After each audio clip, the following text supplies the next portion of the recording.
Here you have found an ancient city. They saw the sculk shrieker, accidentally made some noise 3 times, and Warden got out of the sculk. Now let's put the game on hold and think together. Where was Warden before that? Was he really crawling into the skulks before we called him up? Okay, when he gets out of sculk, it's still logical. And if it comes out of the stone? There don't seem to be any other blocks here, so where can the Warden be? Yes, these are interesting questions, but the real origin of the Warden is much more interesting. Some people think it's a golem that was swallowed by sculk, and now he has become the guardian of the ancient city. Today, I have prepared for you irrefutable evidence of the origin of the Warden. I'll also explain where Warden is hiding before he appears in front of the player. Don't forget to subscribe to the channel right now because it greatly promotes the video. Sit back, Makis is with you, and we'll start the Minecraft theory. The Warden is a symbol of renewal 1.19, and despite his huge health reserve of 500 units, which is equal to the Dragon of the Edge and Wither combined, he is not a boss, and this huge carcass with gigantic health and no less gigantic strength does not have its own separate location. Like a Dragon of the Edge, for example, you don't even have to try to build it and invoke it as a Wither. In this case, the ancient city is just a dungeon that you may or may not find. For example, the main island in the end would be useless without the dragon itself, and the ancient city is still a valuable find even without the Warden. Perhaps this is how the developers hint to us that this is the most common mob, just a little stronger. The true origin of the Warden is really interesting. The name of the video probably surprised you. How can it be that Warden originated from such cute creatures as axolotls? At first glance, they don't look the least bit alike. The axolotl is a common amphibian.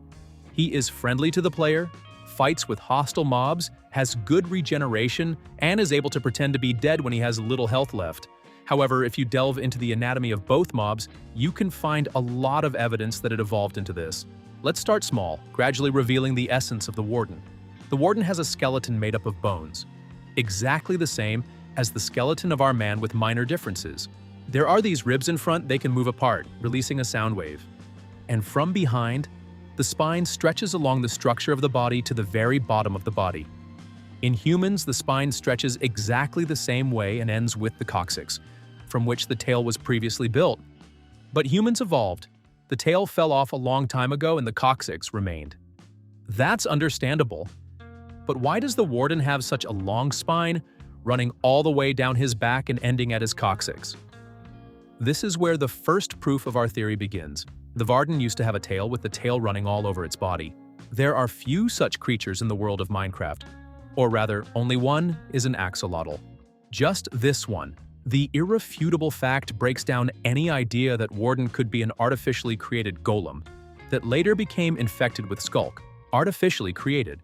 The golem of the villagers has no bones at all. The golem doesn't need bones, but the Warden does, which means that the Warden is not a golem. Now I'll tell you about a hidden fact that not all Minecraft players know. He vividly conveys the hint from the developers. Let's put a Warden, and next to it, we'll put an axolotl. You can have 2 of the most common colors. We'll put an Enderman in front of them and enter the Wanderer of the Edge in the Spectator, to see through his eyes.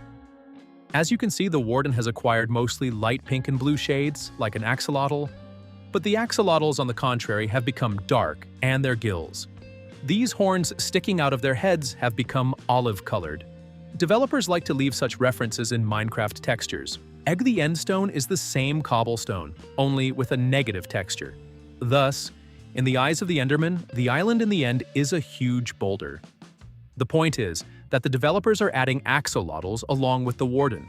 And yes, before the update was cut into 3 different, but they were supposed to be together. But there are even concept arts, and there are suspiciously many of them, where the axolotl intersects with the Warden. Before our character came to the world of Minecraft, the Warden had already appeared. I'll tell you about how it happened that the axolotls became Warden. They live in water which now appears not only on the surface, but also underground with a new update. You can often find flooded caves, and axolotls live in them, and some of them ended up in an ancient city which by that time was infected with sculk. The fate of such the axolotl was very short-lived. They were absorbed by the sculk organics just as they absorb other dead creatures that appear in their line of sight. Sculk is growing very fast. Actually, if you have opened a biology book, you know that the purpose of any living being is reproduction and self-reproduction. That's how Sculk lives. But unlike ordinary plants, which simply spread their spores, the Sculk in the game hunts and feeds on the souls of living beings.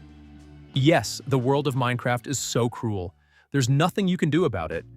And then you ask me, why exactly weak axolotls? Have you become the basis of the body for Warden? Why did Sculk choose to evolve using axolotls instead of someone else? The ancient city is big. Probably random zombies, skeletons, and eventually spiders fell there. This is due to several complementary facts. The first fact, axolotls are highly adaptable creatures.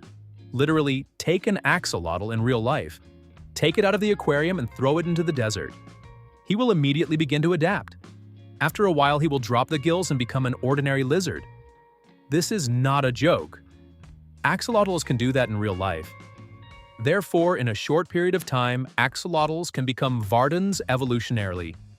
Especially considering that a sculk is generally an incomprehensible infection, multiplies and mutates in seconds.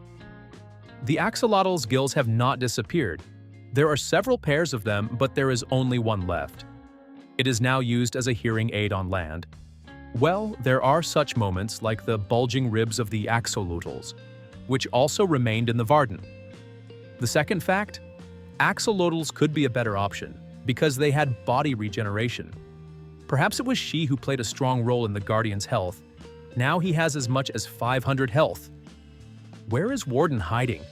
And do they really crawl in solid blocks before the player summons them? To search for Warden, it's useless in blocks. We understand this perfectly well. But one thing doesn't fit in my head. If he climbs out of rolling pin blocks that sound like organic blocks as soft as a sponge, then it's okay. But how does it get out of a hard stone or other material under a screamer? Yes, the game convention is such that we can summon at least 1,000 Vardens from one naturally generated screamer. I will try to explain now how the Guardian summoning works. And the Warden and Sculk Shrieker should be considered as a plant with petals sticking out at the top and petals at the bottom. There is a fruit under the ground. The ideal example is potatoes. There are foliage above, vegetables underground.